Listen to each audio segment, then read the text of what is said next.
Iron board হৈছে তাপ প্ৰতিৰোধী পেডিঙেৰে আৱৰি থকা এক সমতল বোৰ্ড বা ধাতু যাতে কাপোৰবোৰ সুৰক্ষিতভাৱে ইস্ত্ৰি কৰিব পাৰি। হেইবিন তাপ প্ৰতিৰোধী কাপোৰেৰে ঢাকি ৰখা হেবিন্দু আৰু ইস্ত্ৰিটো ধৰি ৰাখিবলৈ হেইবিন এখন ফলক সংলগ্ন থাকে। বোৰ্ডখন খোলক আৰু হেইবিন সমতল পৃষ্ঠত ৰাখক। ভৰিবোৰ সুৰক্ষিত কৰক আৰু আপোনাৰ হেইবিন অনুসৰি বোৰ্ডৰ উচ্চতা মিলাওক।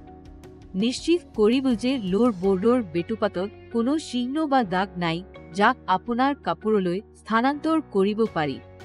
বোৰ্ডখন ছুইচ বোৰ্ডৰ ওচৰত ৰাখক যাতে আপুনি সহজে ইস্ত্ৰিটো প্লাগ কৰিব পাৰে।